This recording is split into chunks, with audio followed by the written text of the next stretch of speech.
ये हम जानते हैं। 93 में हमारी यहाँ सरकार बनी थी, केंद्र का आंदोलन आया, हमें भी मौका मिला, आगरा से यात्रा प्रवेश करनी थी, जयपुर आनी थी। आगरा से लेकर के जयपुर उनकी व्यवस्थाओं में मुझे लगाया था। मैं उनकी व्यवस्थाओं में जयपुर तक आया। उन दिनों में युवा मोर्चे में काम करता था, तो बड़ा सानिध्य मिला। जयपुर नजदीक था, लेकिन रात्रि विश्राम उनका दौसा में हुआ। अगले दिन दौसा से जयपुर के लिए आए। पहले दिन आगरा से प्रवेश की और आगरा से भरतपुर होकर के दौसा में रात्रि विश्राम था, तो पूरे समय उनके साथ रहने का मौका मिला। क्योंकि पंडित दीनदयाल उपाध्याय जी का धाम, जो उनका गांव है, वहां परखम में हमारे ताऊ जी रहते थे। वो उन्होंने उनके साथ काम किया। गिरिराज दादा के नाम से वो जाने जाते थे, और वो गिरिराज दादा और वो साथ साथ अटल जी और वो दीनदयाल जी ने काम किया। गोवर्धन से वो चुनाव लड़े। 98 में मैंने ताऊ जी को कहा कि आप चलिए। अटल बिहारी वाजपेयी जी के पास 98 का चुनाव था, उसमें हम भी उनको लेकर के कि हमारी सिफारिश भी आप करिए। तो दादा ने कहा कि मैं नहीं जाऊंगा, आपको एक पत्र दे देता हूं, आप इसे लेकर के पहुंच जाइए और उनको बता दीजिए। तो उन्होंने एक पत्र लिखा। पत्र भी स्पष्ट था। उस पत्र में उन्होंने लिखा, श्रद्धेय अटल बिहारी वाजपेयी जी, ये हमारा भतीजा है, आपके पास मिलने आ रहा है। हमारे में तो परिवार में से किसी ने राजनीति जानता नहीं है, लेकिन इसके मन में कुछ विचार हैं, सिर्फ इनको सुन लेना, बाकी कुछ मत करना।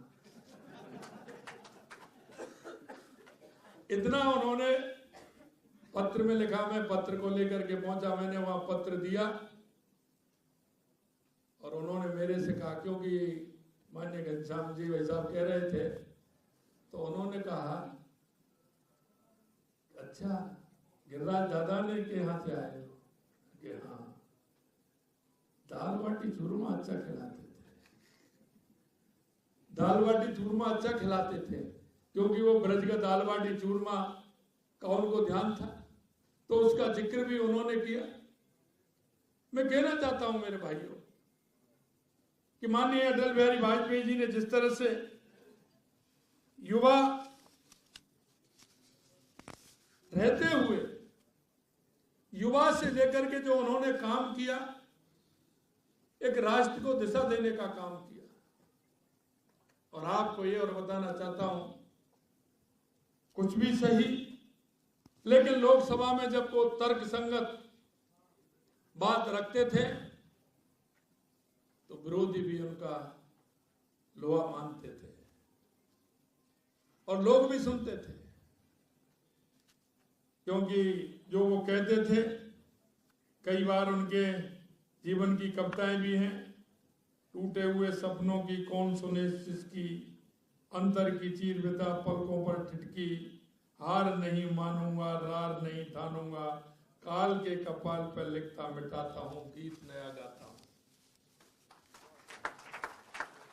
यही नहीं, एक बार आपने भी सुनी होगी, कई लोगों को ध्यान भी होगा, लोकसभा के अंदर बहस चल रही थी।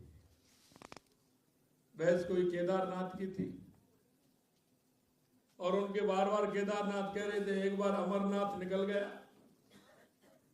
विरोध के लोगों ने कहा कि आप तो केदारनाथ की बात कर रहे हो, अमरनाथ पर कैसे पहुंच गए?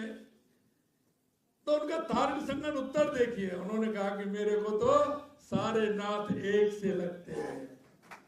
तो उनकी त्वरित जवाब देना और उसको तर्क संगत देना, ये बहुत बड़ी बात उनकी थी।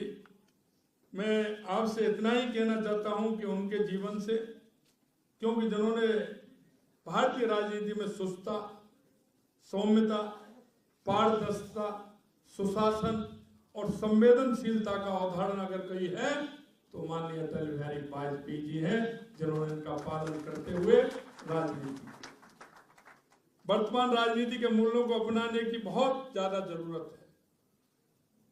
महसूस भी होती है। संसद के बाहर आपने देखा होगा जिस तरह से कल परसों का वाक्य था कि संसद के अंदर जा रहे हैं और किस तरह से हमारे जो सांसद थे उनको चोट लगती है।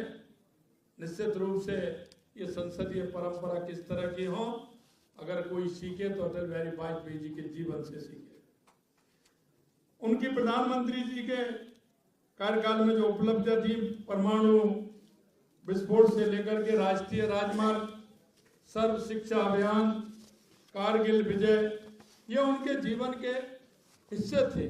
विस्तार से आपको बताया है।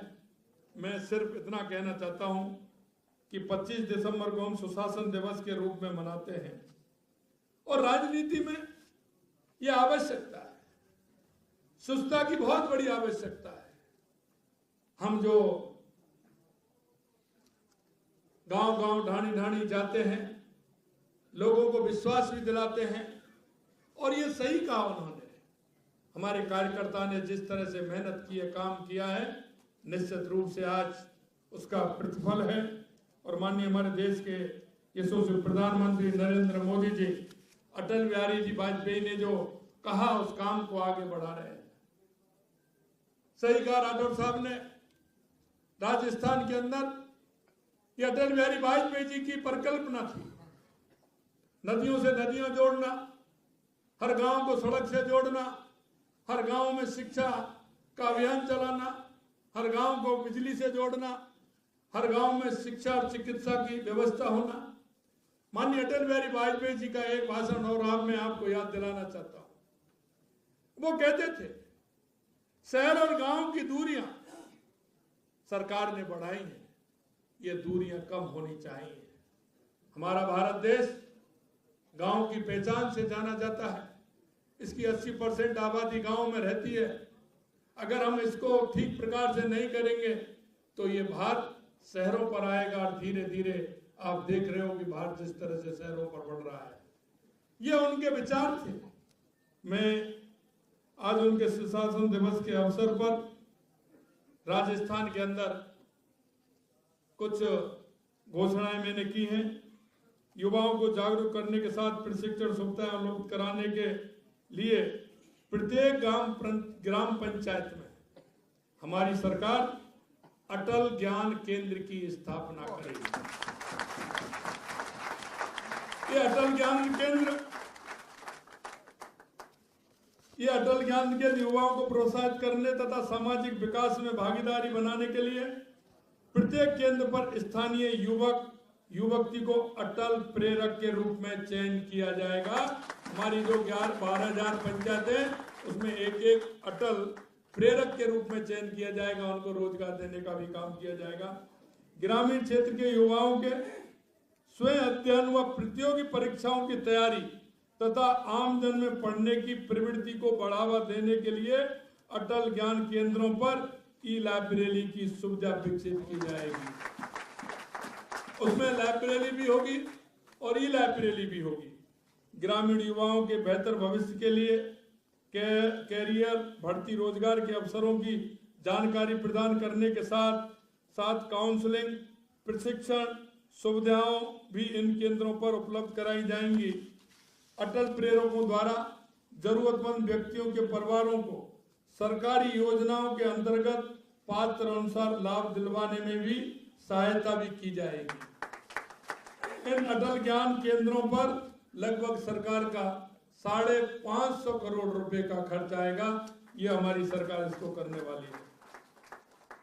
26 दिसंबर को प्रत्येक पंचायत समिति मुख्यालय पर अटल जन सेवा शिविर आयोजित किए जाएंगे।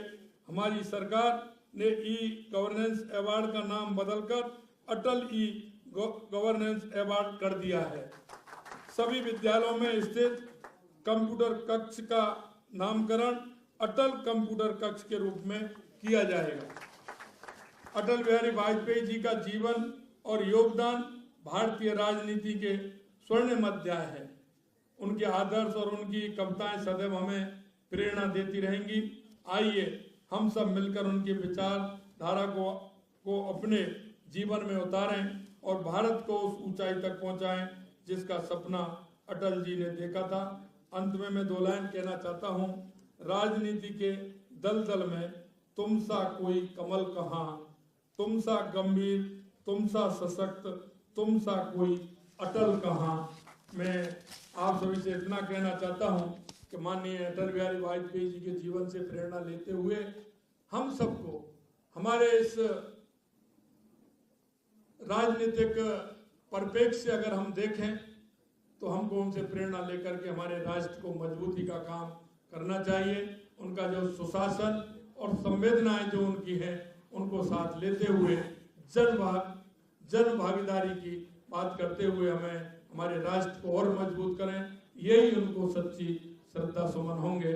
आज उनका 100 साल हुए हैं। इस जन्म शताब्दी पर उनको पुष्पांजलि अर्पित करता हूं और आप सभी को धन्यवाद देता हूं कि आप सभी आए।